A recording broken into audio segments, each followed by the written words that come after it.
बीते कई दिनों से देश में किसानों के लिए जो नए कानून बने,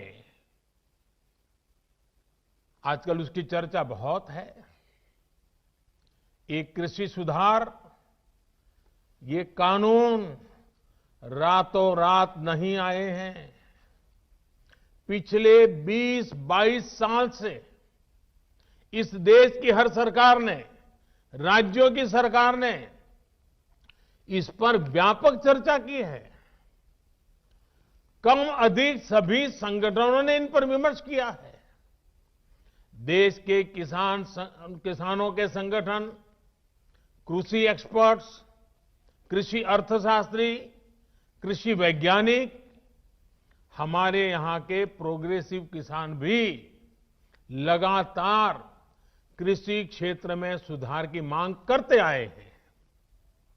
सचमुच में तो देश के किसानों को उन लोगों से जवाब मांगना चाहिए जो पहले अपने घोषणा पत्र में इन सुधार करने की बात लिखते थे, वकालत करते थे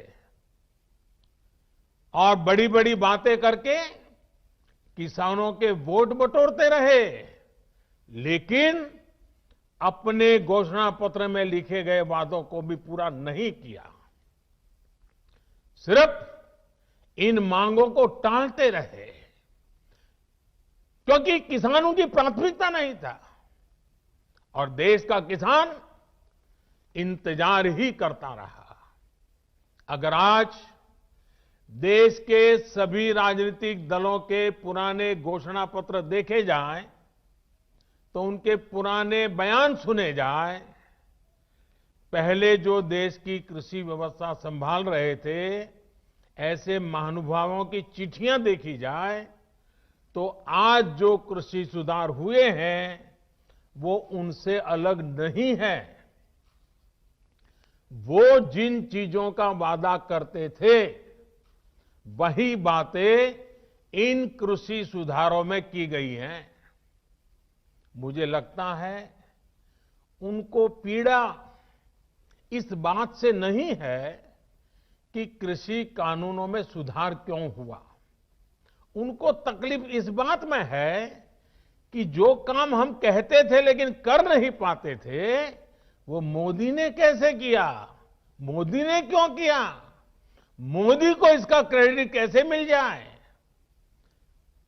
मैं सभी राजनीतिक दलों को हाथ जोड़ के कहना चाहता हूं, आप सारा क्रेडिट अपने पास रख लीजिए। आपके सारे पुराने घोषणा पत्रों को ही मैं क्रेडिट देता हूं, मुझे क्रेडिट नहीं चाहिए। मुझे किसान के जीवन में आसानी चाहिए, समृद्धि चाहिए, किसानी में आधुनिकता चाहिए। आप कृपा करके देश के किसानों को बरगलाना छोड़ दीजिए, उन्हें भ्रमित करना छोड़ दीजिए। साथियों, ये कानून लागू हुए 6-7 महीने से ज्यादा समय हो चुका है, लेकिन अब अचानक भ्रम और झूठ का जाल बिछाकर अपनी राजनीतिक जमीन जोतने के खेल खेले जा रहे हैं। किसानों के कंधे पर बंदूक रखकर वार किए जा रहे हैं। आपने देखा होगा, सरकार बार बार पूछ रही है, मीटिंग में भी पूछ रही है, पब्लिकली पूछ रही है। हमारे कृषि मंत्री टीवी इंटरव्यू में कह रहे हैं, मैं खुद बोल रहा हूं कि भाई आपको कानून में किस क्लॉज में क्या दिक्कत है बताइए। जो भी दिक्कत है वो आप बताइए। तो इन राजनीतिक दलों के पास कोई ठोस जवाब नहीं होता और यही इन दलों की सच्चाई है। साथियों, जिनकी खुद की राजनीतिक जमीन खिस गई है, वो किसानों की जमीन चली जाएगी, किसानों की जमीन चली जाएगी का डर दिखाकर अपनी राजनीतिक जमीन खोज रहे हैं। आज जो किसानों के नाम पर आंदोलन चलाने निकले हैं, जब उनको सरकार चलाने का या सरकार का हिस्सा बनने का मौका मिला था, उस समय इन लोगों ने क्या किया, ये देश को याद रखना जरूरी है। मैं आज देशवासियों के सामने, देश के किसानों के सामने, इन लोगों का कच्चा चिट्ठा भी देश के लोगों के सामने, मेरे किसान भाइयों बहनों के सामने आज मैं खुला करना चाहता हूं, मैं बताना चाहता हूं। साथियों, किसानों की बातें करने वाले लोग आज झूठे आंसू बहाने वाले लोग कितने निर्दयी हैं, इसका बहुत बड़ा सबूत है स्वामीनाथन कमेटी की रिपोर्ट। स्वामीनाथन कमीशन की रिपोर्ट आई, लेकिन ये लोग स्वामीनाथन कमेटी की सिफारिशों को 8 साल तक दबाकर बैठे रहे।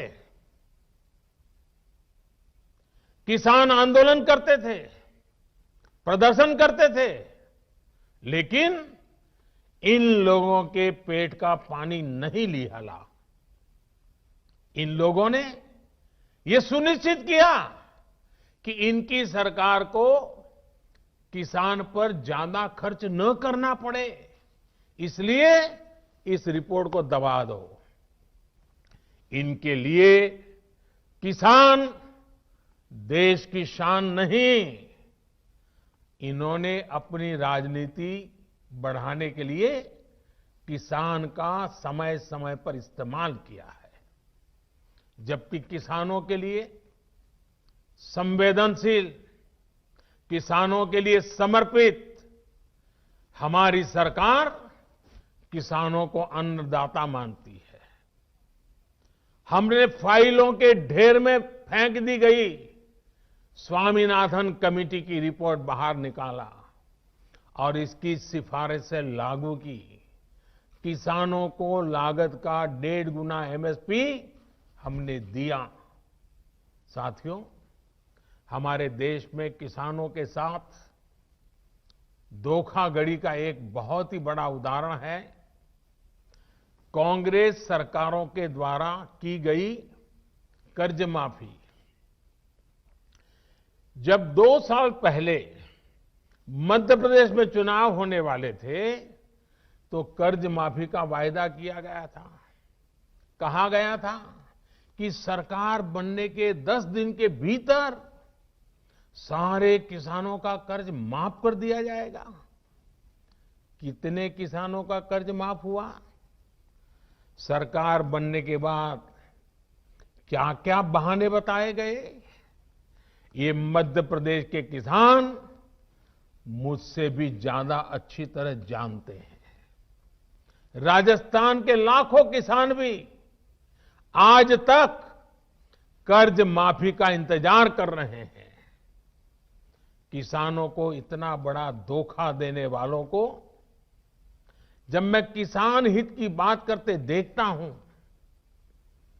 तो मुझे बड़ा आश्चर्य होता है। ये कैसे लोग हैं? क्या राजनीति इस हद तक जाती है? क्या कोई इस हद तक छल कपट कैसे कर सकता है?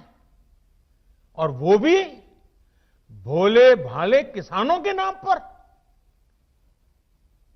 किसानों को और कितना धोखा देंगे ये लोग।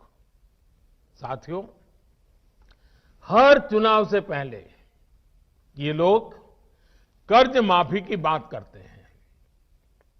और कर्ज माफी कितनी होती है? सारे किसान इससे कवर होते हैं क्या? जो छोटा किसान कभी बैंक का दरवाजा नहीं देखा है, जिसने कभी कर्ज नहीं लिया, उसके बारे में क्या कभी एक बार भी सोचा है इन लोगों ने? और नया पुराना हर अनुभव ये बताता है कि जितनी ये घोषणा करते हैं उतनी कर्ज माफी कभी नहीं करते। जितने पैसे ये भेजने की बात कर रहे हैं उतने पैसे किसानों तक कभी पहुंचते ही नहीं है। किसान सोचता था कि अब तो पूरा कर्ज माफ होगा और बदले में उसे मिलता था बैंकों का नोटिस और गिरफ्तारी का वारंट। और इस कर्ज माफी का सबसे बड़ा लाभ किसे मिलता था? इन लोगों के करीबियों को, नाते रिश्तेदारों को। अगर मेरे मीडिया के मित्र अगर थोड़ा खंगालेंगे तो ये सब 8-10 साल पहले की रिपोर्ट में उन्हें पूरी तरह कच्चा चिट्ठा मिल जाएगा। यही उनका चरित्र रहा है। किसानों की राजनीति का दम भरने वालों ने कभी इसके लिए आंदोलन नहीं किया, प्रदर्शन नहीं किया। कुछ बड़े किसानों का कर्ज 10 साल में एक बार माफ हो गया, इनकी राजनीतिक रोटी सिक गई, काम पूरा हो गया, फिर गरीब किसान को कौन पूछता है? वोट बैंक की राजनीति करने वाले इन लोगों ने और इन लोगों को देश अब भली भांति जान गया है, देश देख रहा है। देश हमारी नीयत में गंगा जल और मां नर्मदा के जल जैसी पवित्रता भी देख रहा है। इन लोगों ने 10 साल में एक बार कर्ज माफी करके लगभग 50,000 करोड़ रुपए देने की बात कही। 10 साल में एक बार 50,000 करोड़। हमारी सरकार ने जो पीएम किसान सम्मान योजना शुरू की है उसमें हर साल किसानों को लगभग 75,000 करोड़ रुपए मिलेंगे। यानी 10 साल में लगभग 7.5 लाख करोड़ रुपया किसानों के बैंक खातों में सीधे ट्रांसफर। कोई लीकेज नहीं, किसी को कोई कमीशन नहीं, कट कल्चर का नामो निशान नहीं। साथियों, अब मैं देश के किसानों को याद दिलाऊंगा यूरिया की। याद करिए, 7-8 साल पहले यूरिया का क्या होता था, क्या हाल था? रात रात भर किसानों को यूरिया के लिए कतारों में खड़े रहना पड़ता था। क्या ये सच नहीं है? कई स्थानों पर यूरिया के लिए किसानों को लाठीचार्ज की खबरें आमतौर पर आती रहती थी।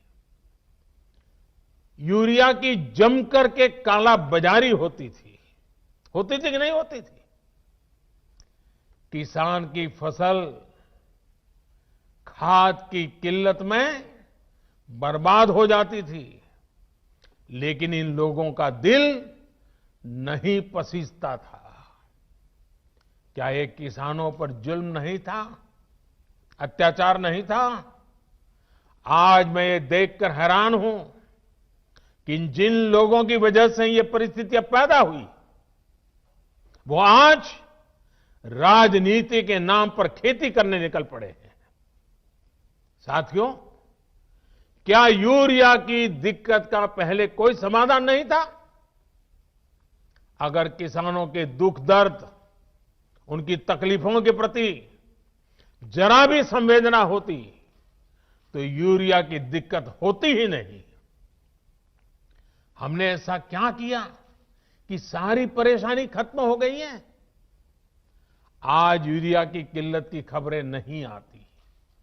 यूरिया के लिए किसानों को लाठी नहीं खानी पड़ती। हमने किसानों की इस तकलीफ को दूर करने के लिए पूरी ईमानदारी से काम किया। हमने कालाबाजारी रोकी, सख्त कदम उठाए, भ्रष्टाचार पर नकेल कसी। हमने सुनिश्चित किया कि यूरिया किसान के खेत में ही जाए। इन लोगों के समय में सब्सिडी तो किसान के नाम पर चढ़ाई जाती थी, लेकिन उनका लाभ कोई और लेता था। हमने भ्रष्टाचार की जुगलबंदी को भी बंद कर दिया। हमने यूरिया की 100% नीम कोटिंग की। देश के बड़े बड़े खाद कारखाने जो तकनीक पुरानी होने के नाम पर बंद कर दिए गए थे, उन्हें हम फिर से शुरू करवा रहे हैं। अगले कुछ साल में यूपी के गोरखपुर में, बिहार के बरौनी में, झारखंड के सिंदरी में, ओडिशा के तालचेर में, तेलंगाना के रामागुंडम में आधुनिक फर्टिलाइजर प्लांट्स शुरू हो जाएंगे। 50-60 हजार करोड़ रुपए सिर्फ इस काम के लिए खर्च किए जा रहे हैं। ये आधुनिक फर्टिलाइजर प्लांट्स रोजगार के लाखों नए अवसर पैदा करेंगे, भारत को यूरिया उत्पादन में आत्मनिर्भर बनाने में मदद करेंगे। दूसरे देशों से यूरिया मंगवाने पर भारत के जो हजारों करोड़ रुपए खर्च होते हैं, उन्हें कम करेंगे। साथियों, इन खाद कारखानों को शुरू करने से इन लोगों को पहले कभी किसी ने नहीं रोका था, किसी ने मना नहीं किया था, किसी ने नहीं कहा था कि नई टेक्नोलॉजी मत लगाओ, लेकिन ये नियत नहीं थी, नीति नहीं थी, किसानों के प्रति निष्ठा भी नहीं थी। किसान से झूठे वायदे करने वाले सत्ता में आते रहो, झूठे वादे करते रहो, मलाई खाते रहो, यही इन लोगों का काम रहा है। साथियों, अगर पुरानी सरकारों को चिंता होती तो देश में 100 के करीब बड़े सिंचाई प्रोजेक्ट दशकों तक नहीं लटकते। बांध बनना शुरू हुआ तो 2500 साल तक बन ही रहा है। बांध बन गया तो नहरें नहीं बनी, नहरें बन गई तो नहरों को आपस में जोड़ा नहीं गया, और इसमें भी समय और पैसे दोनों की जमकर के बर्बादी की गई। अब हमारी सरकार हजारों करोड़ रुपए खर्च करके इन सिंचाई परियोजनाओं को मिशन मोड में पूरा करने में जुटी है, ताकि किसान के हर खेत में पानी पहुंचाने की हमारी इच्छा पूरी हो जाए। साथियों, किसानों की इनपुट कॉस्ट कम हो, लागत कम हो, खेती पर होने वाली लागत कम हो, इसके लिए भी सरकार ने निरंतर प्रयास किए हैं। किसानों को सोलर पंप बहुत ही कम कीमत पर देने के लिए देश भर में बहुत बड़ा अभियान चलाया जा रहा है। हम अपने अन्नदाता को ऊर्जा दाता भी बनाने के लिए काम कर रहे हैं। इसके अलावा हमारी सरकार अनाज पैदा करने वाले किसानों के साथ ही मधुमक्खी पालन, पशुपालन और मछली पालन को भी उतना ही बढ़ावा दे रही है। पहले की सरकार के समय देश में शहद का उत्पादन करीब 76,000 मैट्रिक टन, 76,000 मैट्रिक टन होता था। अब देश में 1,20,000 मैट्रिक टन से भी ज्यादा शहद, हनी का उत्पादन हो रहा है। 1,76,000। देश का किसान जितना शहद, मधु पहले की सरकार के समय निर्यात करता था, आज उससे 2 गुना शहद निर्यात कर रहा है। साथियों, एक्सपर्ट कहते हैं कि एग्रीकल्चर में मछली पालन वो सेक्टर है जिसमें कम लागत में सबसे ज्यादा मुनाफा होता है। मछली पालन को बढ़ावा देने के लिए हमारी सरकार ब्लू रिवॉल्यूशन स्कीम चला रही है। कुछ समय पहले ही 20,000 करोड़ रुपए की प्रधानमंत्री मत्स्य संपदा योजना भी शुरू की गई है। इन्हीं प्रयासों का ही नतीजा है कि देश में मछली उत्पादन के पिछले सारे रिकॉर्ड टूट चुके हैं। अब देश अगले 3-4 साल में मछली निर्यात को 1 लाख करोड़ रुपए से ज्यादा करने के लक्ष्य पर काम कर रहा है। भाइयों और बहनों, हमारी सरकार ने जो कदम उठाए, हमारी राज्य सरकारों ने जो कदम उठाए, और आज देख रहे हैं मध्य प्रदेश में किस प्रकार से किसानों की भलाई के लिए काम हो रहे हैं, वो पूरी तरह किसानों को समर्पित है। अगर मैं वो सारे कदम गिनाने जाऊं तो शायद समय बहुत कम पड़ जाएगा, लेकिन मैंने कुछ उदाहरण इसलिए दिए ताकि आप हमारी सरकार की नीयत को परख सकें, हमारे ट्रैक रिकॉर्ड को देख सकें, हमारे नेक इरादों को समझ सकें। और इसी आधार पर मैं विश्वास से कहता हूं कि हमने हाल में जो कृषि सुधार किए हैं उसमें अविश्वास का कारण ही नहीं है, झूठ के लिए कोई जगह ही नहीं है।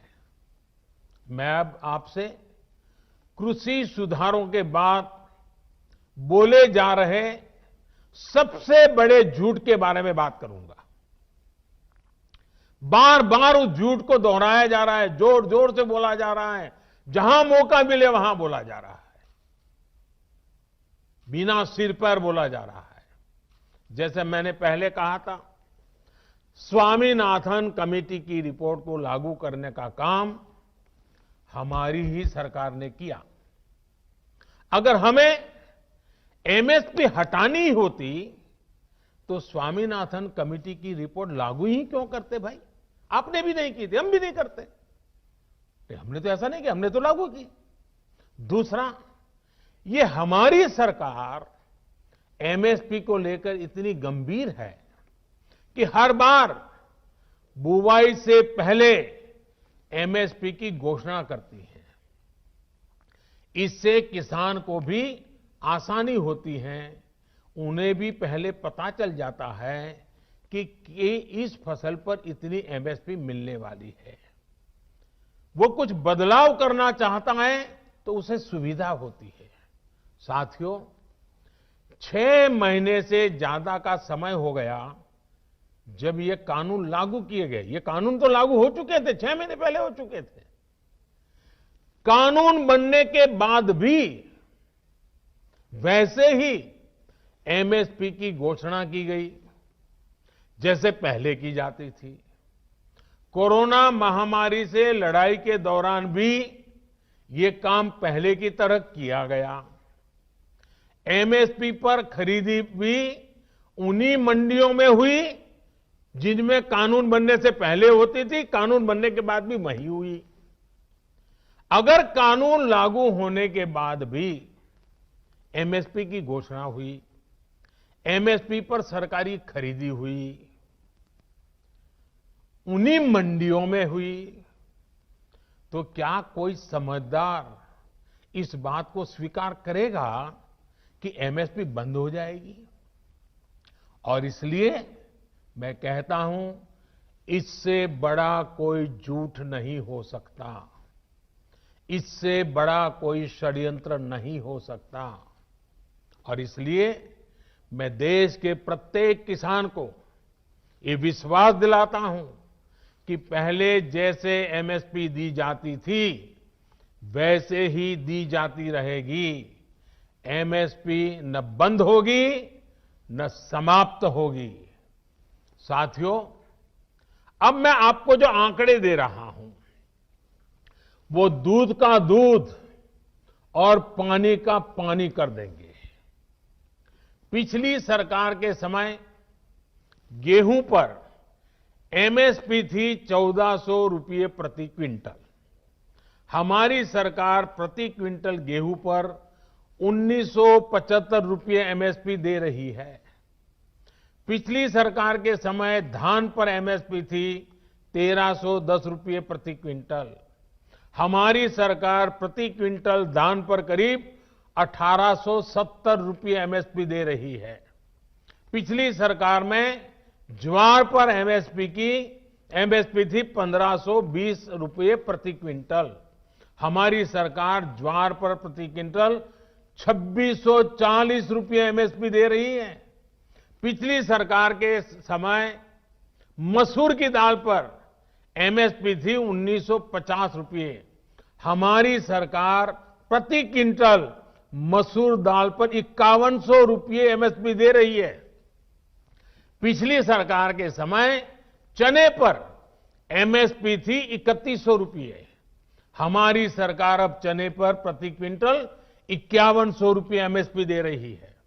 पिछली सरकार के समय तूर दाल पर एमएसपी थी 4300 रुपये प्रति क्विंटल। हमारी सरकार तूर दाल पर प्रति क्विंटल 6000 रुपये एमएसपी दे रही है। पिछली सरकार के समय मूंग दाल पर एमएसपी थी 4500 रुपये प्रति क्विंटल। हमारी सरकार मूंग दाल पर करीब 7200 रुपये 7200 रुपये एमएसपी दे रही है। साथियों, ये इस बात का सबूत है कि हमारी सरकार एमएसपी समय समय पर बढ़ाने को कितनी तवज्जो देती है, कितनी गंभीरता दे देती है। एमएसपी बढ़ाने के साथ ही सरकार का जोर इस बात पर भी रहा है कि ज्यादा से ज्यादा अनाज की खरीदारी एमएसपी पर की जाए। पिछली सरकार ने अपने 5 साल में किसानों से लगभग 1700 लाख मैट्रिक टन धान खरीदा था। ये आंकड़े याद रखना। हमारी सरकार ने अपने 5 साल में 3000 लाख मैट्रिक टन धान किसानों से एमएसपी में खरीदा, करीब करीब डबल। पिछली सरकार ने अपने 5 साल में करीब 3.25 लाख मैट्रिक टन तिलहन खरीदा था। हमारी सरकार ने अपने 5 साल में 56 लाख मैट्रिक टन से ज्यादा एमएसपी पर खरीदा है। अब सोचिए, कहां 3.25 लाख और कहां 56 लाख। यानी हमारी सरकार ने न सिर्फ एमएसपी में वृद्धि की, बल्कि ज्यादा मात्रा में किसानों से उनकी उपज को एमएसपी पर खरीदा है। इसका सबसे बड़ा लाभ यह हुआ है कि किसानों के खाते में पहले के मुकाबले कहीं ज्यादा पैसा पहुंचा है। पिछली सरकार के 5 साल में किसानों को धान और गेहूं की एमएसपी पर खरीदने के बदले में 3,74,000 करोड़ रुपए मिले थे। हमारी सरकार ने इतने ही साल में गेहूं और धान की खरीद करने किसानों को 8 लाख करोड़ रुपए से ज्यादा दिए हैं। साथियों, राजनीति के लिए किसानों का उपयोग करने वाले लोगों ने किसान के साथ क्या बर्ताव किया, इसका एक और उदाहरण है दलहन की खेती। 2014 के समय को याद कीजिए, किस प्रकार देश में दालों का संकट था। देश में मचे हाहाकार के बीच दाल विदेशों से मंगाई जाती थी। हर रसोई का खर्च दाल की बढ़ती कीमतों के साथ बढ़ रहा था। जिस देश में दुनिया में सबसे ज्यादा दाल की खपत है, उस देश में दाल पैदा करने वाले किसानों को तबाह करने में इन लोगों ने कोई कसर नहीं रखी थी। किसान परेशान था और वो मौज ले रहे थे। जो दूसरे देशों से दाल मंगवाने के काम में उनको मजा आता था। ये बात मैं मानता हूं कि कभी कभार प्राकृतिक आपदा आ जाए, अचानक कोई संकट आ जाए, तो विदेश से दाल मंगवाई जा सकती है। देश के नागरिकों को भूखा नहीं रखा सकता। लेकिन हमेशा ऐसा क्यों हो? साथियों, ये लोग दाल पर ज्यादा एमएसपी भी नहीं देते थे और उसकी खरीद भी नहीं करते थे। हालत ये थी कि 2014 से पहले के 5 साल, उनके 5 साल, उन्होंने सिर्फ 1.5 लाख मैट्रिक टन दाल ही किसानों से खरीदी। 1.5 लाख मैट्रिक टन, ये आंकड़ा याद रखिए भाइयों बहनों, सिर्फ 1.5 लाख मैट्रिक टन दाल खरीदी। जब 2014 में हमारी सरकार आई तो हमने नीति भी बदली और बड़े निर्णय भी लिए। हमने किसानों को भी दाल की पैदावार के लिए प्रोत्साहित किया। भाइयों और बहनों, हमारी सरकार ने किसानों से पहले की तुलना में 112 लाख मैट्रिक टन, मैं दोबारा बोलता हूं, 112 लाख मैट्रिक टन दाल एमएसपी पर खरीदी। सोचिए, 1.5 लाख उनके जमाने में, वहां से हम सीधे ले गए 112 लाख मैट्रिक टन। उन लोगों ने अपने 5 सालों में दाल किसानों को, दाल पैदा करने वाले किसानों को कितना रुपया दिया? 650 करोड़ रुपए। हमारी सरकार ने क्या किया? हमने करीब करीब 50,000 करोड़ रुपए दाल पैदा करने वाले किसानों को दिया। कहां 600 करोड़, कहां 50,000 करोड़। आज दाल के किसान को भी ज्यादा पैसा मिल रहा है, दाल की कीमतें भी कम हुई हैं, जिससे गरीब को सीधा फायदा हुआ है। जो लोग किसानों को न एमएसपी दे सके, न एमएसपी पर ढंग से खरीद सके, वो एमएसपी पर किसानों को गुमराह कर रहे हैं। साथियों, कृषि सुधारों से जुड़ा एक और झूठ फैलाया जा रहा है, एपीएमसी यानी हमारी मंडियों को लेकर के। हमने कानून में क्या किया है? हमने कानून में किसानों को आजादी दी है, नया विकल्प दिया है। अगर देश में किसी को साबुन बेचना हो तो सरकार ये तय नहीं करती कि सिर्फ इसी दुकान पर बेच सकते हो। अगर किसी को स्कूटर बेचना हो तो सरकार ये तय नहीं करती कि सिर्फ इसी डीलर को बेच सकते हो। लेकिन पिछले 70 साल से सरकार किसानों को ये जरूर बताती रही है कि आप सिर्फ इसी मंडी में अपना अनाज बेच सकते हो। मंडी के अलावा किसान चाहकर भी अपनी फसल कहीं और नहीं बेच सकता था। नए कानून में हमने सिर्फ इतना कहा है कि किसान अगर उसको फायदा नजर आता है तो पहले की तरह जाके मंडी में बेचे, और बाहर उसको फायदा होता है तो मंडी के बाहर जाने का उसको हक मिलना चाहिए, उसकी मर्जी को। क्या लोकतंत्र में मेरे किसान भाई को इतना हक नहीं हो सकता है? अब जहां किसान को लाभ मिलेगा वहां वो अपनी उपज बेचेगा। मंडी भी चालू है, मंडी में भी आकर के बेच सकता है।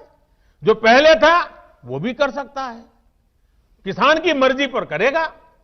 बल्कि नए कानून के बाद तो किसान ने अपना लाभ देखकर अपनी उपज को बेचना शुरू भी कर दिया है। हाल ही में एक जगह पर धान पैदा करने वाले किसानों ने मिलकर एक चावल कंपनी के साथ समझौता किया है। इससे उनकी आमदनी 20% बढ़ी है। एक और जगह पर आलू के 1000 किसानों ने मिलकर एक कंपनी से समझौता किया है। इस कंपनी ने उन्हें लागत में 35% ज्यादा की गारंटी दी है। एक और जगह की खबर में पढ़ रहा था, जहां एक किसान ने खेत में लगी मिर्च और केला सीधे बाजार में बेचा तो उसे पहले से 2 गुनी कीमत मिली। आप मुझे बताइए, देश के प्रत्येक किसान को ये लाभ, ये हक मिलना चाहिए या नहीं मिलना चाहिए? किसानों को सिर्फ मंडियों से बांधकर बीते दशकों में जो पाप किया गया है, ये कृषि सुधार कानून उसका प्रायश्चित कर रहे हैं। और मैं फिर दोहराता हूं, नए कानून के बाद 6 महीने हो गए, कानून लागू हो गया, हिंदुस्तान के किसी कोने में कहीं पर भी एक भी मंडी बंद नहीं हुई है। फिर क्यों झूठ फैलाया जा रहा है? सच्चाई तो यह है कि हमारी सरकार एपीएमसी को आधुनिक बनाने पर, उनके कंप्यूटरीकरण पर 500 करोड़ रुपए से ज्यादा खर्च कर रही है।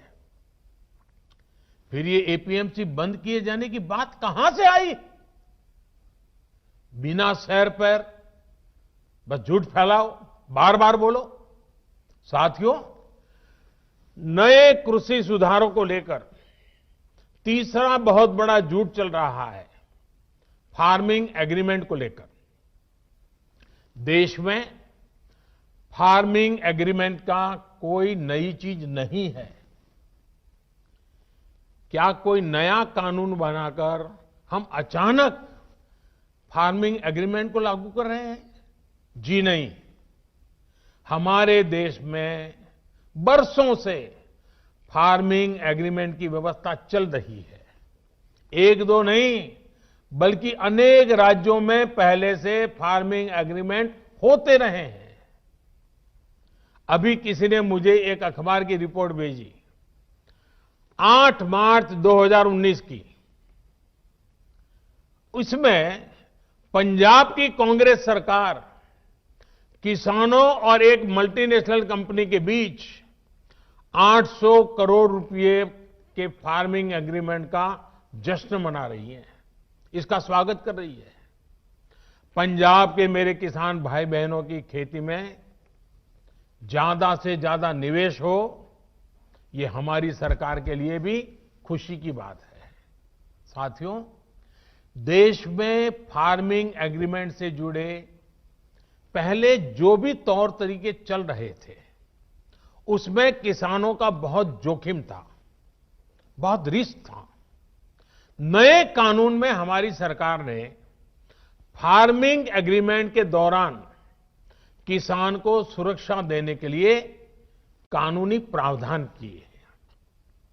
हमने तय किया है कि फार्मिंग एग्रीमेंट में सबसे बड़ा हित अगर देखा जाएगा तो वो उस किसान का देखा जाएगा।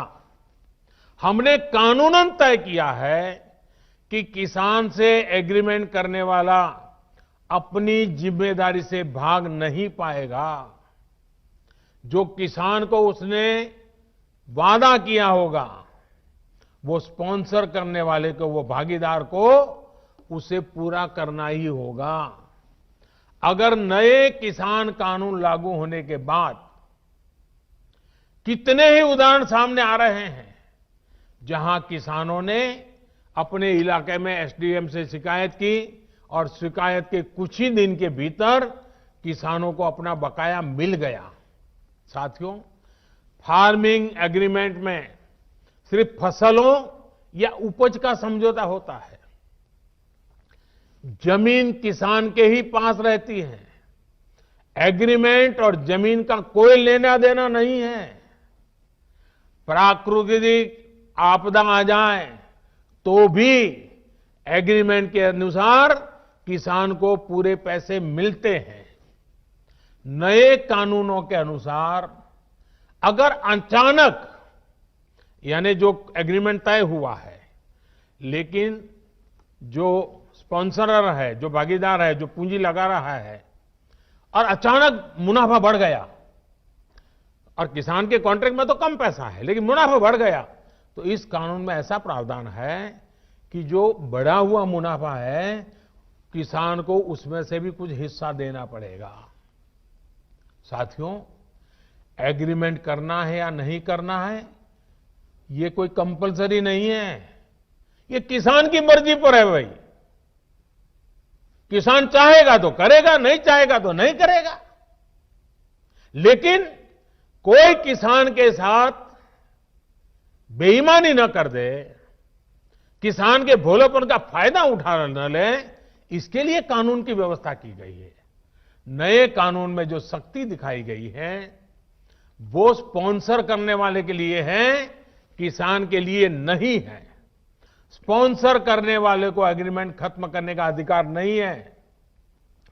अगर वो एग्रीमेंट खत्म करेगा तो उसे भारी जुर्माना किसान को देना होगा। लेकिन अब वही एग्रीमेंट किसान समाप्त करना चाहे तो किसी भी समय बिना जुर्माने के वो किसान अपना फैसला ले सकता है। राज्य सरकारों को मेरा सुझाव है कि आसान भाषा में, आसान तरीके से समझ में आने वाली फार्मिंग एग्रीमेंट, उसका एक खाका बना करके किसानों को दे के रखना चाहिए ताकि कोई किसान से चीटिंग न कर सके। साथियों, मुझे खुशी है कि देश भर में किसानों ने नए कृषि सुधारों को न सिर्फ गले लगाया है बल्कि भ्रम फैलाने वालों को भी सिरे से नकार रहे हैं। जिन किसानों में अभी थोड़ी सी भी आशंका बची है, उनसे मैं फिर से कहूंगा कि आप एक बार फिर सोचिए। जो हुआ ही नहीं है, जो होने वाला ही नहीं है, उसका भ्रम और डर फैलाने वाली जमात से आप सतर्क रहिए। ऐसे लोगों को मेरे किसान भाइयों बहनों पहचानिए। इन लोगों ने हमेशा किसानों से धोखा दिया है, उनको धोखा दिया है, उनका इस्तेमाल किया है और आज भी यही कर रहे हैं। मेरी इस बातों को, इसके बाद भी, सरकार के इन प्रयासों के बाद भी अगर किसी को कोई आशंका है तो हम सर झुकाकर किसान भाइयों के सामने हाथ जोड़कर बहुत ही विनम्रता के साथ देश के किसान के हित में उनकी चिंता का निराकरण करने के लिए हर मुद्दे पर बात करने के लिए तैयार हैं। देश का किसान, देश के किसानों का हित हमारे लिए सर्वोच्च प्राथमिकताओं में से एक है। साथियों, आज मैंने कई बातों पर विस्तार से बात की है। कई विषयों पर सच्चाई देश के सामने रखी है। अभी 25 दिसंबर को श्रद्धेय अटल जी की जन्म जयंती पर एक बार फिर मैं इस विषय पर देश भर के किसानों के साथ विस्तार से बात करने वाला हूं। उस दिन पीएम किसान सम्मान निधि की एक और किस्त करोड़ों किसानों के बैंक खातों में एक साथ ट्रांसफर की जाएगी। भारत का किसान बदलते समय के साथ चलने के लिए, आत्मनिर्भर भारत बनाने के लिए मेरे देश का किसान चल पड़ा है। नए संकल्पों के साथ नए रास्तों पर हम चलेंगे भी और यह देश सफल होगा, ये देश का किसान भी सफल होगा। इसी विश्वास के साथ मैं फिर एक बार मध्य प्रदेश सरकार का अभिनंदन करते हुए आज मध्य प्रदेश के लाखों लाखों किसानों के साथ मुझे अपनी बातें बताने का मौका मिला, इसके लिए सबका आभार व्यक्त करते हुए मैं फिर एक बार आप सबको बहुत बहुत शुभकामनाएं देता हूं। बहुत बहुत धन्यवाद।